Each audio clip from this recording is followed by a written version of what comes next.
Hello everyone, I want to begin by welcoming you all to the video course on engineering geology. My name is Devashish Roy. I teach in the Department of Civil Engineering of Indian Institute of Technology, Kharagpur. My contact address is on the screen there. I can also be contacted via email at this address.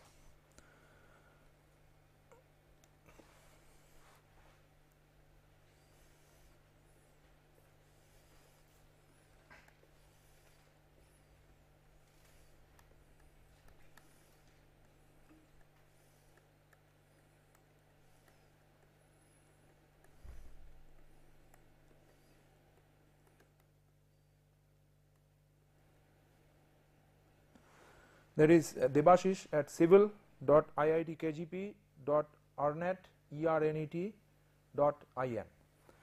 All right. This course actually is going to be comprised of about 40 sessions, 40 1-hour sessions, out of which there will be about 35 or 36 sessions of instructions in the classroom, and the rest 3 or 4 sessions will be laboratory based instructions. So we'll visit lab, we'll try to identify some rock samples or try to identify different features on a geologic map. Those things will be taken care of in the laboratory. Rest of it, or for that matter, most of the things are going to be taken care of in the classroom. In the first session of this video course, we are going to cover some introductory topics that are of general interest in order to give you a flavor about what to expect out of this course. So what we are going to try to learn in this first lesson, we are going to try to learn what are the general scope and approach used in engineering geology. Then what are the typical assignments that one might expect while working as an engineering geologist, who might have to be interacted with when you work as an engineering geologist, who are the end users of the knowledge of this field of knowledge. And then finally we are going to actually talk about a summary of the historical developments that has led to the current state of knowledge in this field. So to begin with, we want to understand what is actually engineering geology, what are the definitions, what are the essential aspects considered in engineering geology. Now, as the name suggests, the field of engineering geology is actually a subtopic or a sub branch of the field of geology. Now, geology essentially involves studying of different aspects of or different processes involving different parts of the earth. Now, in order to understand what we learn, what we cover generally in geology, we try to understand first of all what is the structure of the earth. Now, you all know that earth is essentially a spherical body. The diameter or the radius of the earth, it is actually a little bit oblate. So the polar radius is a little bit smaller. This is the polar radius, that is a little bit smaller than the radius or the diameter at the equator. So the polar radius actually, or polar diameter for that matter, is about 2 times 6,356 kilometers, and the diameter at the equator is about 2 times 6,378 kilometers. Now, so there is a difference of about 22 kilometers when you consider the diameter at the pole or that across the equator.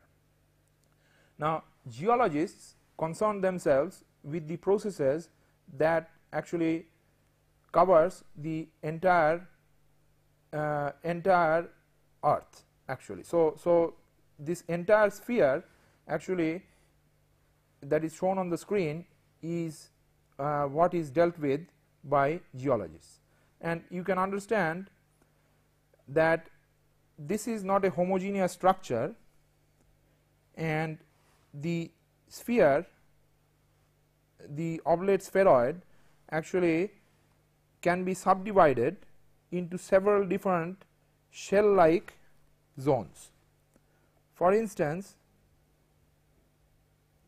there is a zone which has got a thickness of between 5 kilometer and about 100 kilometer at the surface of the sphere, that is called the lithosphere.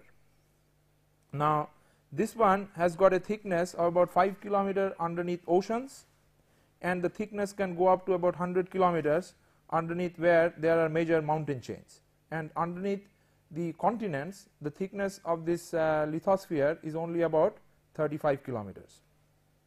Now, underneath the lithosphere there is another shell, thicker shell actually, that is called the mantle. So, the one we talked about earlier was the lithosphere or the crust,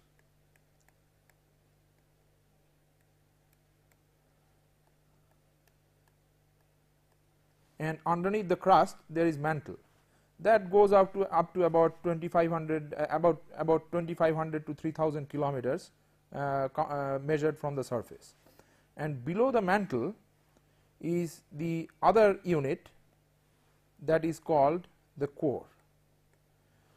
All these different parts of the sphere, of the spherical structure, are different in terms of their properties or in terms of their density or in terms of the chemistry.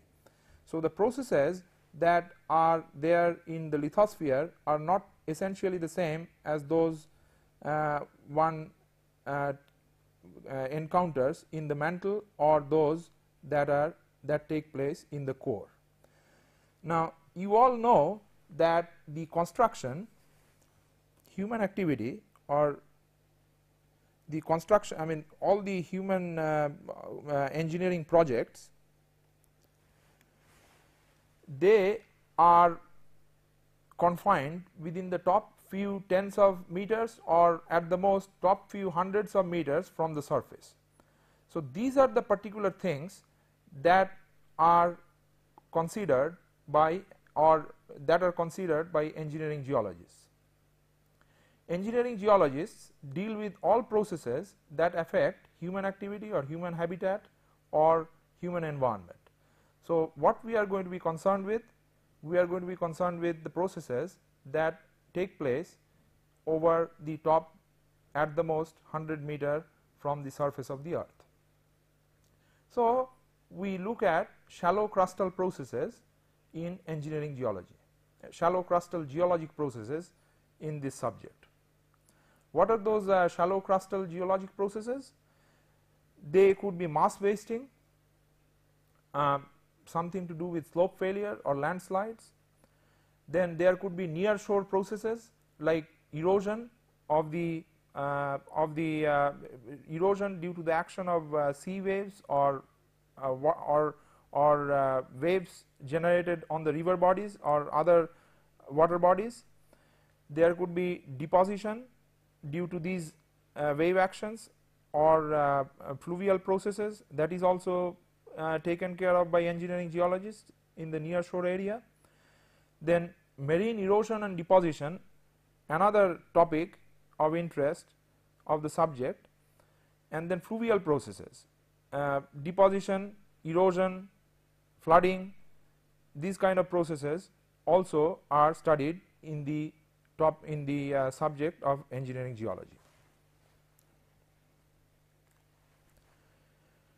Now, we need to understand essentials of the approach taken or the problem solving approach normally adopted in engineering geology. Now, it needs to be highlighted that engineering geologists are essentially geologists. They are not engineers, but they are geologists. So, they concern themselves only with engineering aspects.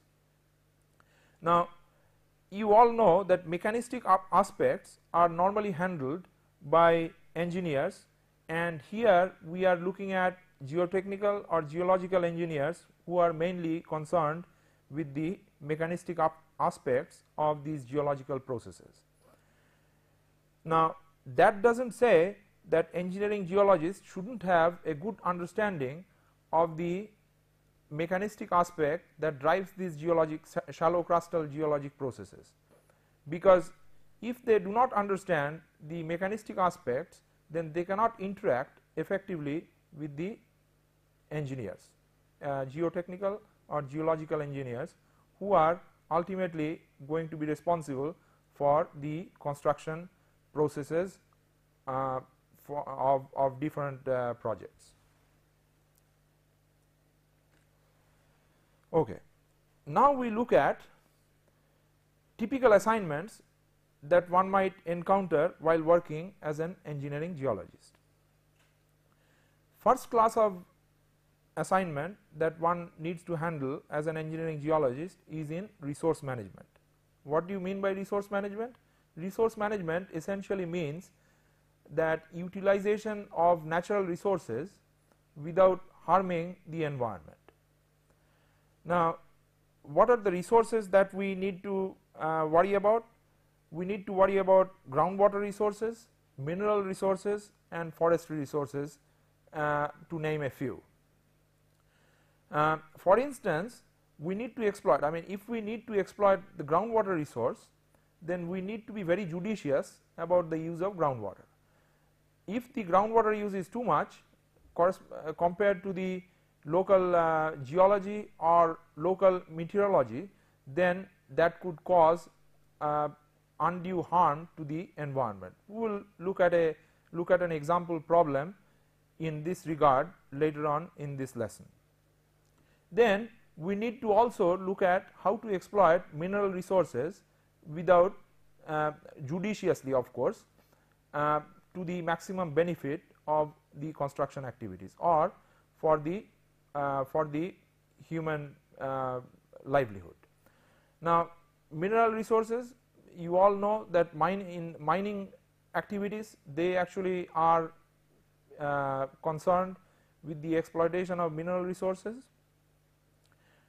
We also should look at how to exploit other types of resources to extract construction material for a particular type of construction project. And finally, forestry resources also is a very major part that engineering geologists deal with. We need to, for instance, when we are harvesting timber, then if there is an over harvesting or clear cut operation, clear cutting of huge areas, huge swaths of forests, then that could lead to disastrous consequences, like that could lead to enormous amount of erosion, and which can have, and that can have a chain reaction to all aspects of human habitat locally as well as on a regional scale. The second aspect, the second type of assignment that we are going to deal with as engineering geologists is natural hazard assessment and risk management, of course. What do we do in that? We actually try to quantify the hazard involved in a particular area because of geologic processes. To give you a few examples, engineering geologists sometimes have got the responsibility of dealing with the hazard arising as a result of terrain stability.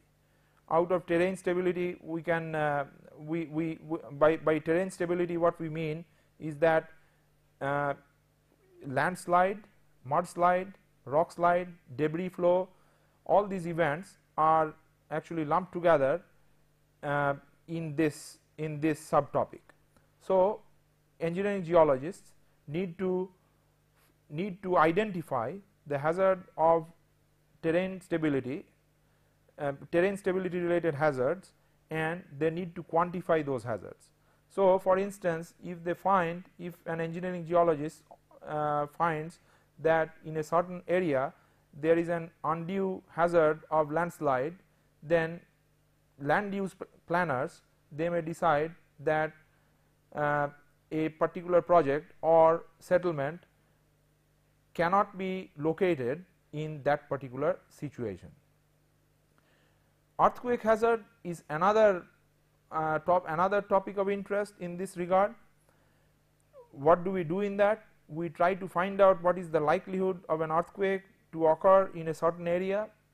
Engineering geologists are mainly entrusted in this regard to find out if there is any seismogenic source in the vicinity of a particular type of development, whether there is any active fault or volcano that could cause that could actually pose earthquake hazard to a particular development in the vicinity of those features.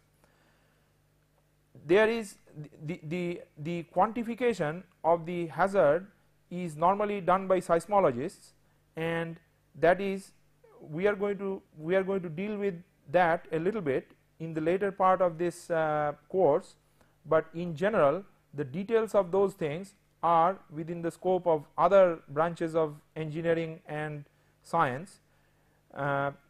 So in regards to earthquake hazard identification, engineering geologists are entrusted mainly with trying to identify whether there is any earthquake source nearby. The other thing is, of course, as I mentioned just a little bit ago, that volcanism is another aspect that one needs engineering geologists look at. Whether by that what I mean is that whether there is a volcano that is active or dormant, which might actually become active during the lifetime of a project or the settlement that is going to be constructed nearby. So these things are done by engineering geologists. Then they also deal with submarine hazards, like likelihood of seafloor movement, whether there is any likelihood of turbidity current or tsunami caused by seafloor instability or earthquake taking place very near the seafloor.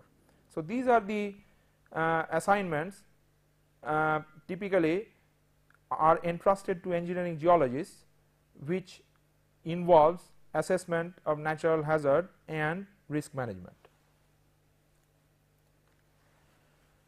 The other class of problems that engineering geologists deal with is assessment of geologic hazard and risk that arises because of human activity.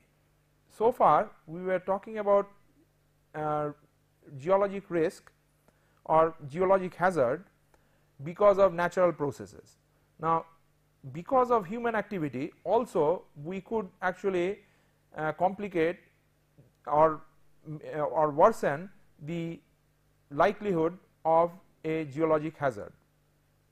Now we will consider a few examples in this regard. This kind of problems may be posed because of any big construction project, like construction of dam, construction of railways, or construction of highways. We are going to take an example, like by considering a dam project.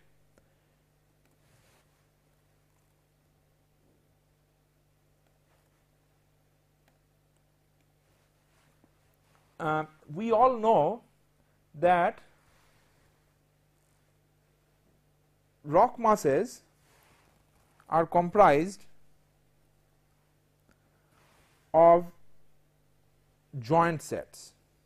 Now let us consider a dam to be constructed on top of a rock mass that has got a joint set identified to be aligned like that is shown on the sketch there. So these are the joints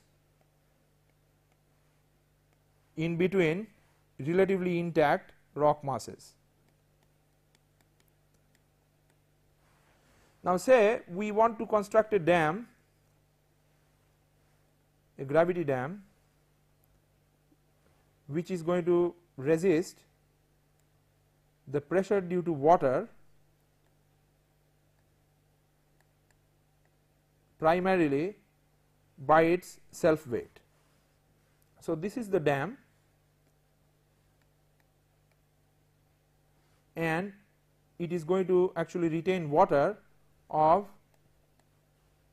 that much of height.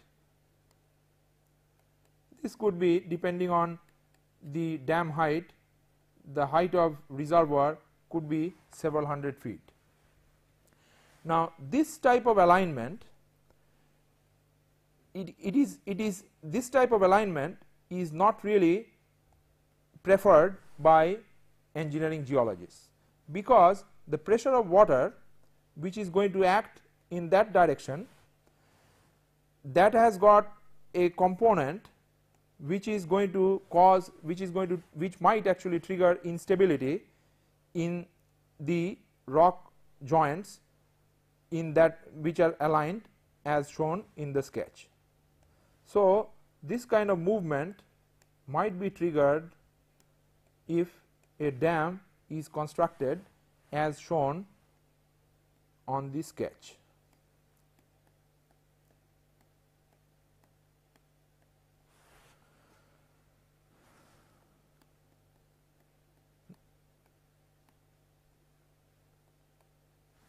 Now if the dam on the other hand was to be located such that the water was on the other side of the dam, like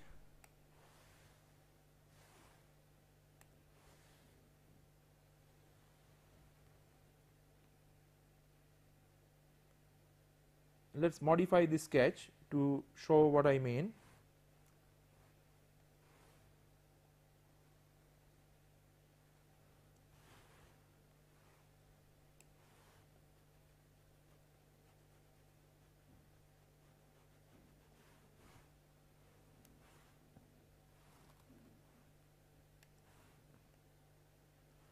So we just modified the sketch, we kept the joint set intact, but here we are going to construct the dam in such a manner that the water is on the other side with respect to the orientation of the joint set. Now in this case, the pressure due to water is going to be aligned in the other direction,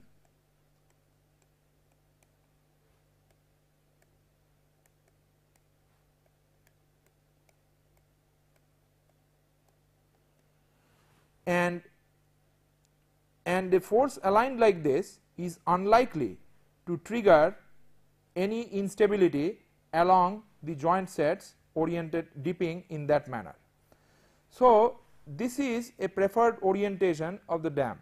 So if an engineering geologist is entrusted with a site selection for a dam site, he or she is going to look at these aspects of rock characteristics. Of course, I mean these are not the only aspects. You should realize that in this introductory topic we are just trying to get a flavor of what is going to be generally expected in this field in the subject of engineering geology. So we are not covering all the different aspects that are going to be considered while selecting a dam site. We are going to do that thing later on when we take these subjects up in more detail in due course of time.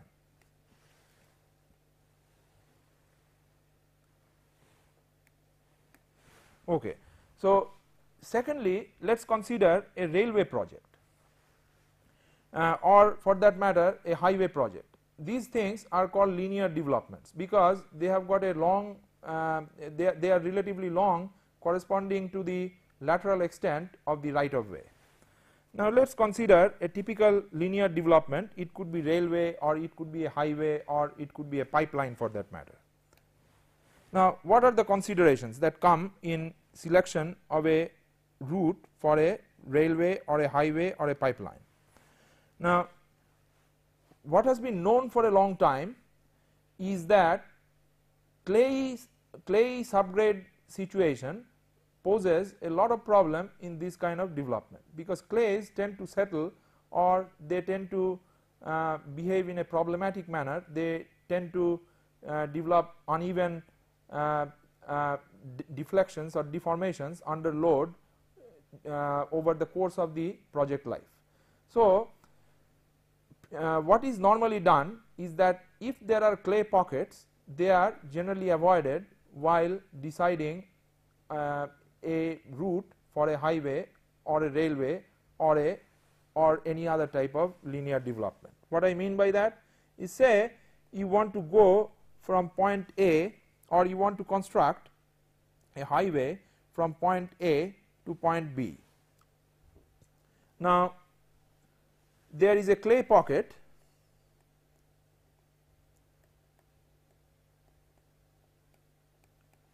we are actually looking at a map area in this sketch. So what we are looking at a plan view. Now we, as I was mentioning, that we are trying to construct a highway from point A to point B, and in between point A and point B there is a clay pocket which is as shown on the sketch. Now the shortest route from point A to point B is going to cut across the clay pocket. Now as I was mentioning, that clay pockets are normally notorious in terms of posing maintenance problem over the course of the project life. So these things are normally avoided, and a route that might be selected may be like this. So this is a preferred route perhaps, whereas this was the shortest route.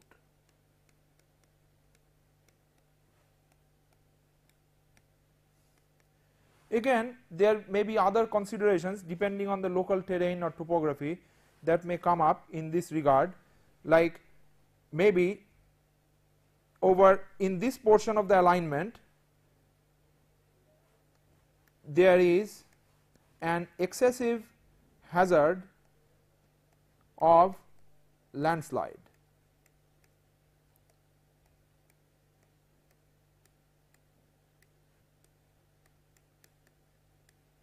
So again, the engineering geologist may actually recommend that the route of the linear development from A to B follow the outer periphery, just outside of the landslide hazard zone. So finally what we end up with a route which is perhaps going to be like this. This is not the shortest route, and how the route is going to be aligned is going to be decided in close consultation with the engineering geologist.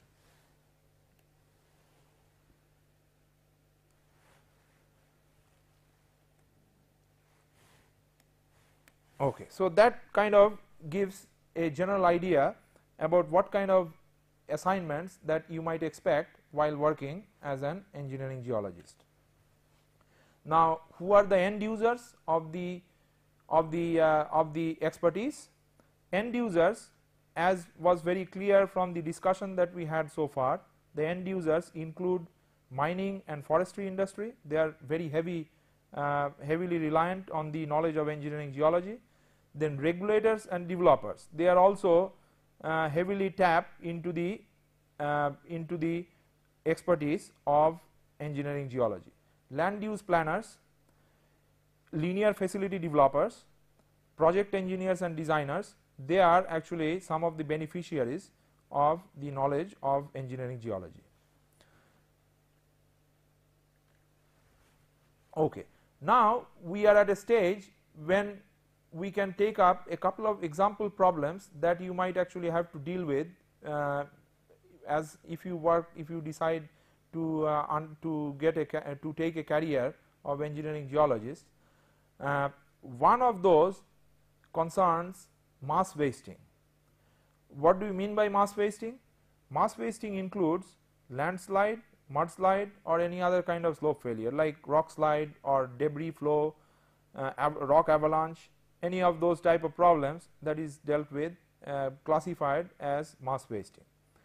Now mass wasting can be triggered by natural cause like heavy rainfall or earthquake, or it can be caused because of human activity like road construction or deforestation. What do I mean by that is, for example, if there is a hill slope which looks like that, which is originally stable, we are looking at a section here, and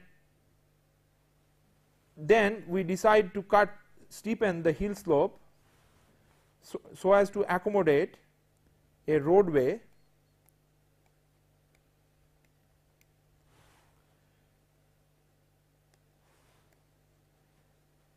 and this type of steepening of the hill slope may actually trigger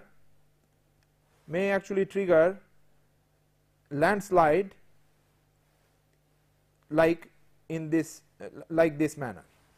So over steepening of slope because of any construction activity may actually make an area susceptible to landslide or slope failure. Similarly, if the hillside is afforested and we actually indiscriminately cut down the trees, that is also going to increase the chances of slope instability. Now in order to illustrate what we mean, we actually consider a configuration of slope which is shown on the sketch there, and what I actually want geometry before the slope failure and the alignment of the trees and other things. So you just have a close look at the sketch that is shown on the right hand side of the slide there. So all the trees are upright and we do not have any indication of slope failure as yet. Now we move on to the next slide, in which we are going to see an animation of slope failure. I want you to see what happens to the orientation or to the uprightness of the individual trees, and you just take a close look about what are the other features that you can identify during the mass wasting process. Okay. Now what we see here, first of all, we saw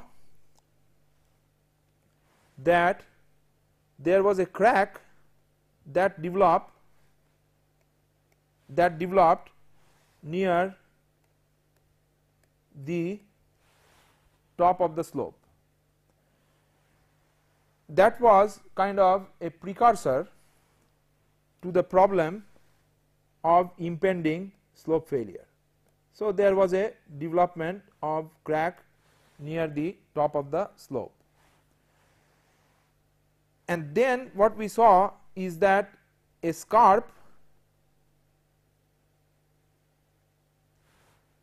that actually opened up again near the top of the slope, from where the sliding mass actually came tumbling down. So this is called the main scarp.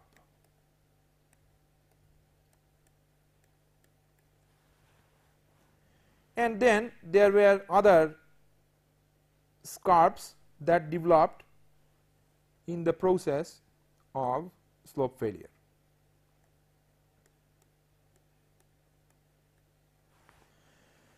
we saw that this tree, which was originally upright, got tilted in the process of slope failure. We also saw that there was a bulge that appeared near the bottom of the slope, which is also called the toe of the slope. So, this thing is called, we could call it toe bulge. So, what is the precursor then of a slope failure? If you see that a crack is starting to appear near the top of a relatively steep slope, then that is considered sometimes as a precursor to an impending slope failure. What is actually an indication of an ongoing slope instability? All the other features that I actually marked here, like presence of a main scarp, which is on one side is a relatively flat slope, and on the other side the slope is relatively steep and more steep compared to any other portion of the slope. That is an indicator of ongoing or a ongoing slope failure, or a process that has been there that developed over a recent past. Now, if this feature is very old, then what is going to happen, of course, because of erosion, the steep portion, the steep portion of the main scarp is going to flatten out, and the area is going to be again vegetated. So, these things, this feature is going to vanish, is going to be erased as the time progresses. If you see toe bulge near the bottom of the slope, not one bulge actually, there could be hummocky topography comprised of several different bulges. That is also indicative of an ongoing or an earlier slope instability. So, these are the things that geologists are going to look for to find out whether a slope is going to be stable or it has got some likelihood of getting mobilized by, I mean, there is a possibility of slope instability.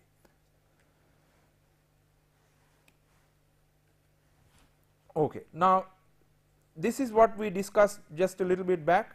The precursors to slope instability is that if there is appearance of crack, or if there is a seepage coming out from near the bottom of the slope, that is an indicator of impending slope instability. Then other indicators of ongoing or slope instability in the recent past includes uneven ground surface near the bottom of the slope. Then there are scarp like features along the slope face, or tilted tree or tilted telegraph pole, or any other type of man-made thing that got tilted, that was constructed originally in an upright geometry, which is now tilted. So, these all things are considered as indicators of slope instability or mass wasting. Now, the other problem, another example problem that we are going to consider here is ingress of salinity. What actually causes ingress of salinity? Ingress of salinity is caused in the coastal area because of heavy tapping of groundwater resources.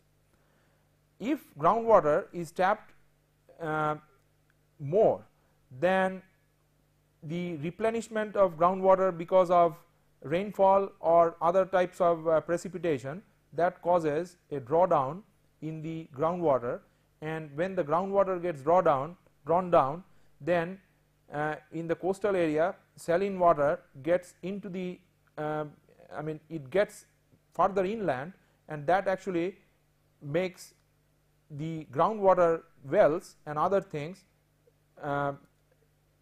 brackish. I mean, all the groundwater resources that can be tapped become brackish. So, we are going to look at how this thing develops over the next couple of slides. So what we begin with? We begin with a geometry like that. Again, we are looking at a section here where we have got a coastline. This is the coastline,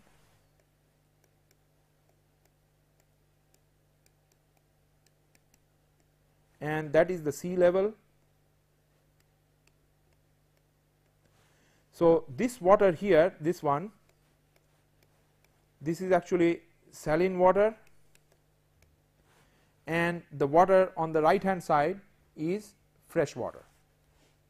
So what we consider here, we consider that a well, water well, irrigation well is installed at that location, and we will in the next slide we will try to see how the initial extent of salinity progresses to a location which is farther quite a ways on the inland.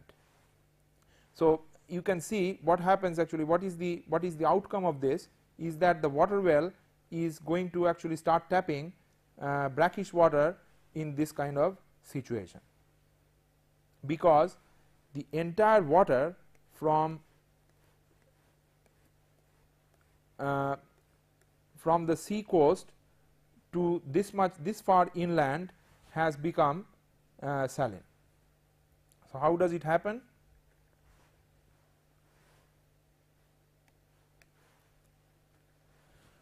So this actually shows an animation which will let you see how saline water, which was initially at that location there, it progresses inland.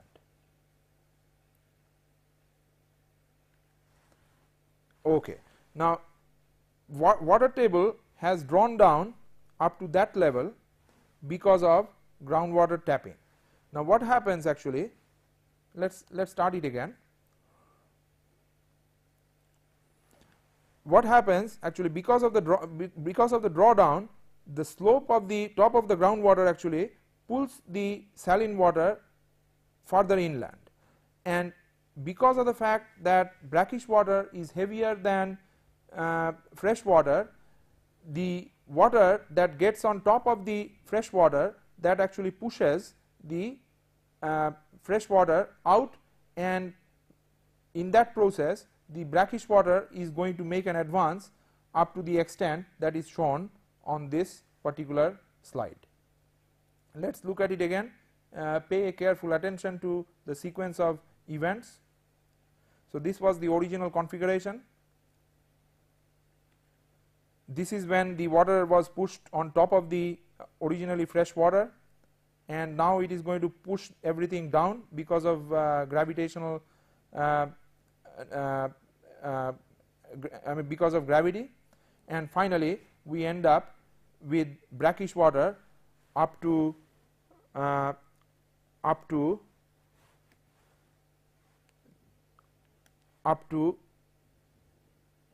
that location. So initially, so this is the final extent, if you recall, extent of salinity, and as I mentioned earlier, this was the initial extent of salinity. Once again, the water that is being tapped by this water well is tapping into brackish water only. So whatever area this water well is going to start irrigating, that is going to be affected by salinity.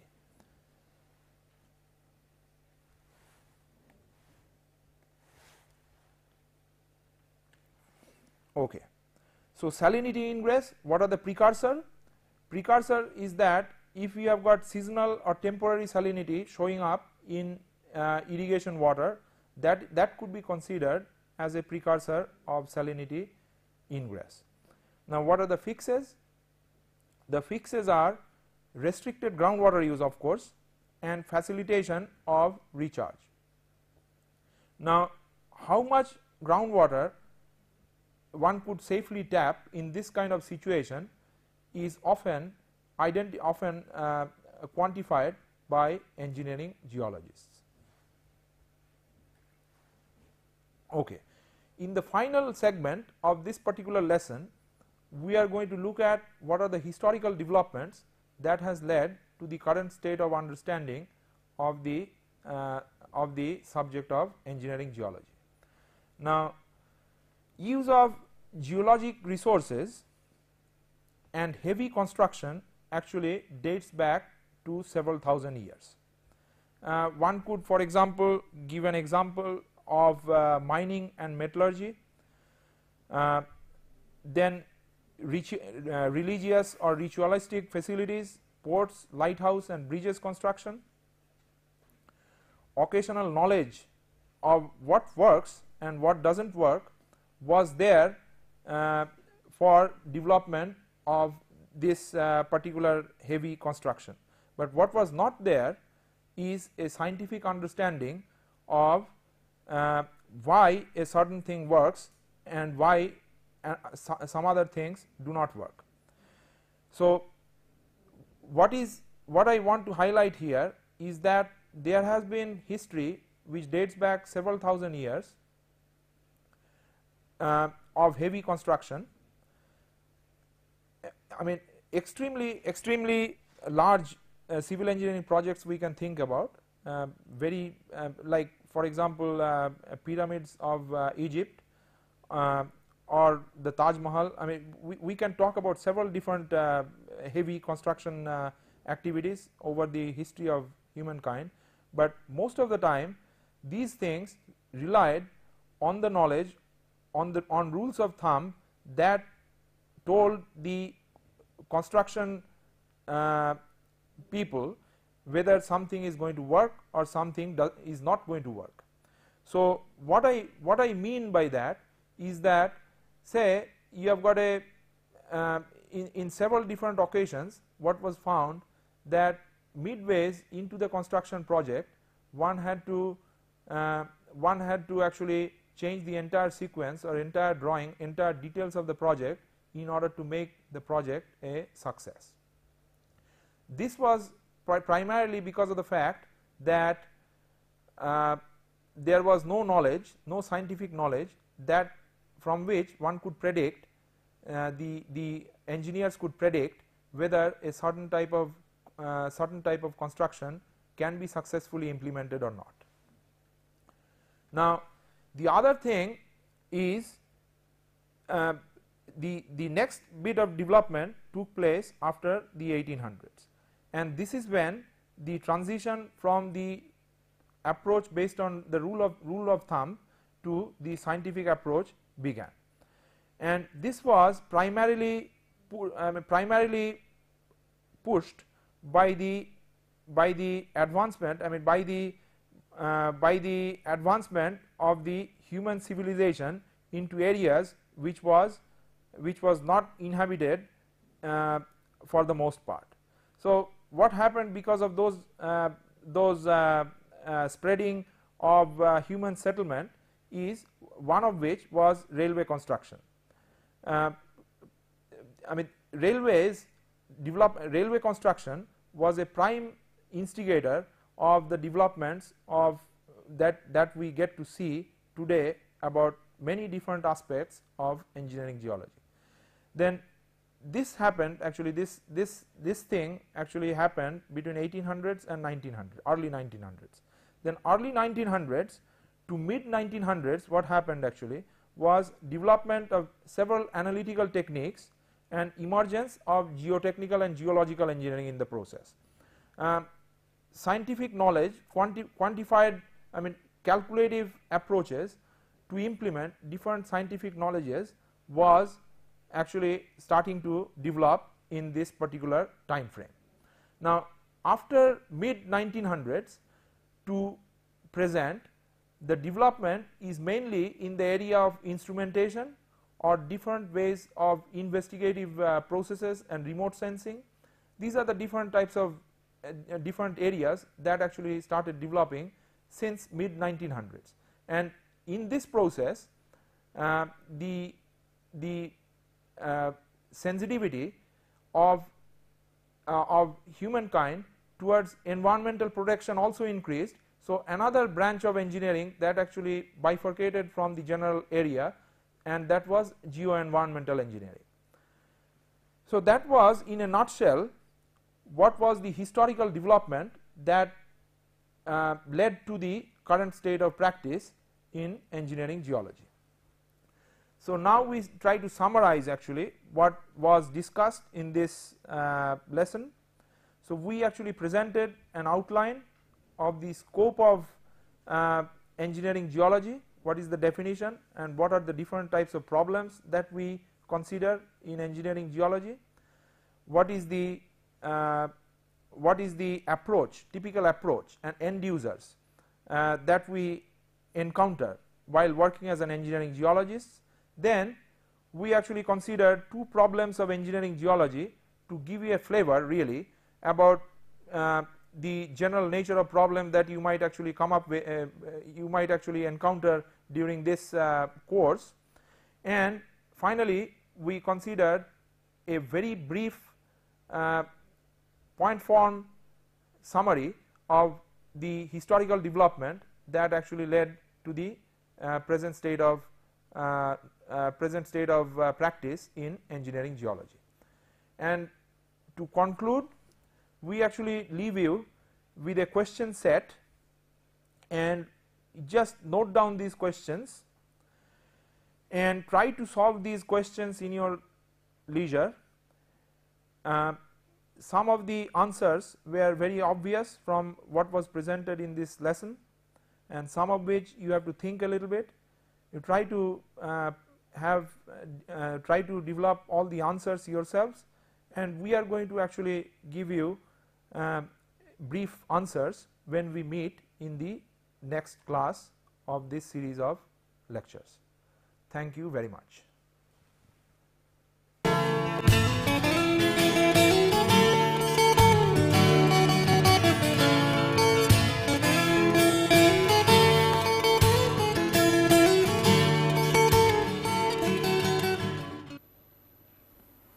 Hello everyone, welcome to session 2 of the series of presentations on engineering geology.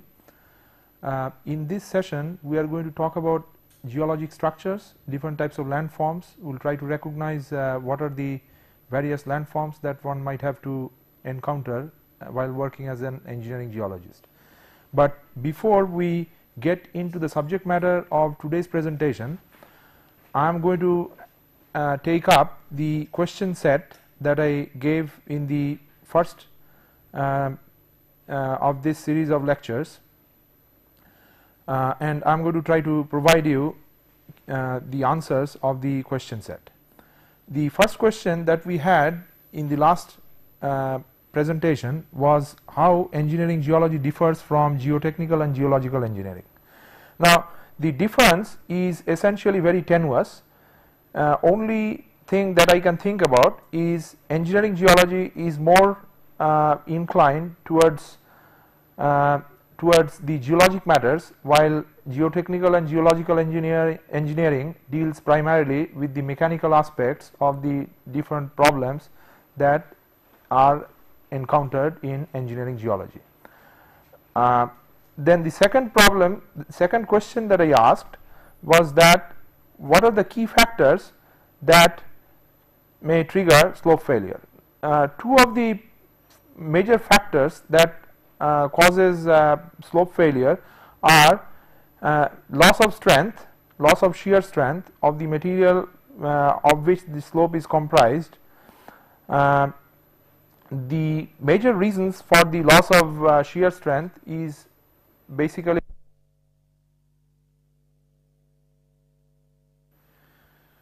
we now try to understand, try to get an idea about different types of landforms that one might have to encounter in a fluvial set of questions that you should try in your leisure. And again, as we did in the last presentation, I am going to provide brief answers when we meet for the next lesson. You should try to explain the dip, strike, anticline, thrust fault and loess.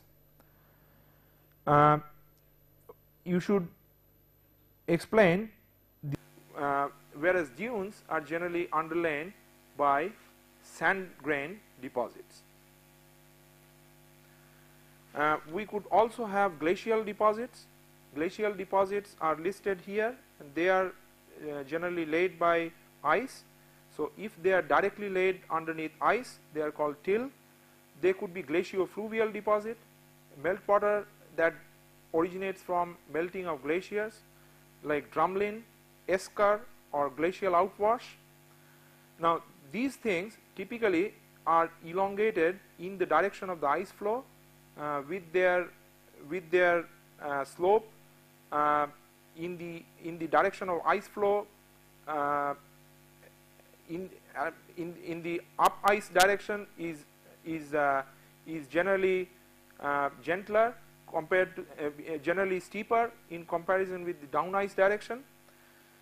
There could be glacial outwash deposit that are comprised of basically sand and gravel deposits, or there could be glaciolacustrine deposits that are fine grained deposits underneath glacial lakes. Okay, that in a nutshell summarizes different types of landforms. We looked at descriptions of different stratigraphic units. We looked at how to define them geometrically, and we tried to list a number of landforms that are encountered often in the branch of engineering geology.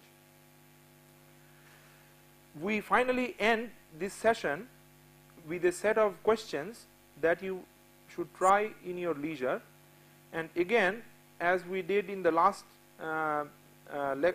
presentation, I am going to provide brief answers when we meet for the next lesson. You should try to explain the dip, strike, anticline, thrust fault and loess.